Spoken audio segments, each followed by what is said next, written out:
అన్ని సప్లై చేస్తున్నాం. 100 బోట్లు తెప్పించాము. అన్నీ నేను ఇక్కడే ఉంటాను, అన్ని సూపర్వైజ్ చేసుకుంటాను. అన్ని ట్రాఫిక్ జామ్ రాదు. కొంచెం ఓపిక పట్టుకుని అందరం తీసుకుంటాం.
ఇవ్వాల్సిన ఫుడ్ పాకెట్స్ కానీ అవన్నీ వెళ్తున్నాయి.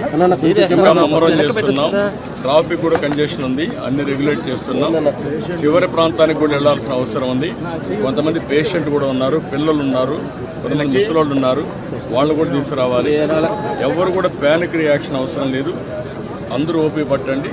1 గంట 2 గంటల్లో అందరం ఓపికగా ఉంటే ఇంకా తొందరగా పనులు అవుతాయి. అన్నీ చేస్తానని అభ్యర్థన చేస్తున్నా. ఇక్కడే ఉంటా, కంట్రోల్ రూమ్ని యాక్టివేట్ చేస్తున్నా.